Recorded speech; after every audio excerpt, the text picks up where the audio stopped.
గడ్డి అన్నారం వ్యవసాయ మార్కెట్లో మామిడి సీజన్ లో రైతులకు అన్ని రకాల సౌకర్యాలు కల్పిస్తాం. రైతుల ప్రయోజనాలే మాకు ముఖ్యం. చిలుక మధుసూదన్ రెడ్డి చైర్మన్, గడ్డి అన్నారం వ్యవసాయ మార్కెట్ కమిటీ.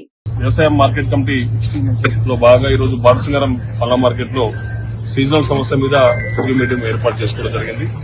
మా పాలకవర్గం మనమతో ఈ రోజు సంబంధించిన అధికారులు, ట్రాఫిక్ కానీ, లా అండ్ ఆర్డర్ కానీ, హెల్త్ కానీ, బ్యాంకింగ్ కానీ, ఇతర అధికారులందరూ పిలిచి, వ్యాపారులను పిలిచి వాళ్ళ సమస్యలు ఈ విధంగా గతంలో మరియు ఏ విధంగా సమస్యలు ఏ విధంగా ఉన్నాయో, ఈసారి అటువంటి సమస్యలు రాకుండా, రైతులు నష్టపోకుండా, వ్యాపారాలు ఇబ్బంది పడకుండా ఈ సమస్యలను కూడా సలహాలు తీసుకోవడం జరిగింది.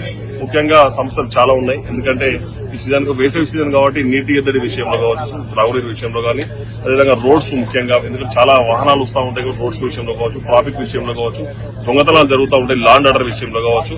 వచ్చేటువంటి రైతు నిద్రపోవాలి, వాళ్ళకు కూడా కొద్దిగా వైద్యపరంగా ఇబ్బందులు ఉంటాయి. ఇట్లా హెల్త్ ప్రాబ్లమ్స్ కావచ్చు, సంబంధిత అధికారులతో రివ్యూ మీటింగ్ పెట్టడం జరిగింది. వాళ్ళ సలహాలు సూచనలు కూడా తీసుకోవడం జరిగింది. వాళ్ళ సలహాల సూచనల ఆధారంగా మా పాలకవర్గం అందరిగానే కూర్చొని వాళ్ళని సవాళ్ళను అధిగమించే ప్రయత్నం చేస్తూ ఉంటాం.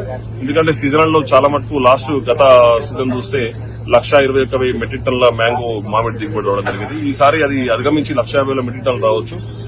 వచ్చేటువంటి రైతుకు నష్టపోకుండా, ఇటు వ్యాపారికి ఇబ్బంది కలగకుండా అనేక సహకారాలు, చర్యలు తీసుకుంటూ ఉంటాం. అదేవిధంగా ముఖ్యంగా చూస్తే మరి కోయడా మార్కెట్ కూడా చాలా మంది అడగడం జరిగింది. కోయడా మార్కెట్ ఫైల్ అనేది ముఖ్యమంత్రి గారి దగ్గర ఉంది. ముఖ్యమంత్రి గారు కూడా దాన్ని సీరియస్ గా డిస్కస్ చేస్తా ఉన్నారు. ఖచ్చితంగా ముఖ్యమంత్రి గారు నిర్ణయం మేరకు కోయడా మార్కెట్ కూడా త్వరలో శంకుస్థాపన కార్యక్రమాలు జరుగుతాయి.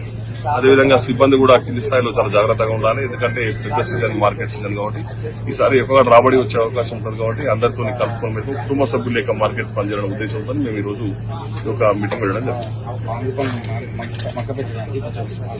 మామిడి పళ్ళు మక్క వేయడానికి ముఖ్యంగా కార్బైడ్ వాడుతూ ఉంటారు. మరి తెలంగాణ రాష్ట్ర వ్యవసాయ మార్కెటింగ్ శాఖ డిపార్ట్మెంటల్ ఏదైతే అనుమతి పొందినటువంటి సంస్థను మేము ఇక్కడికి అనుమతించడం జరుగుతుంది. వేరే ఇతరత్ర కార్బైడ్ వాడితే మాత్రం ఖచ్చితంగా చట్టరీత్యా చర్యలు జరుగుతాయి. లైసెన్స్ కూడా క్యాన్సిల్ అయ్యే అవకాశం ఉంటుంది. వ్యాపారులకు కూడా అదే చెప్పినాం. ఇందాక సీఏ కూడా చెప్పిండు.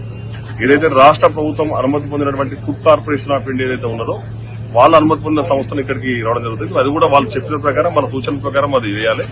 దాన్ని అధిగమించేస్తే మాత్రం కఠిన చర్యలు తప్పవు. లైసెన్స్ కూడా రద్దు అవుతుంది.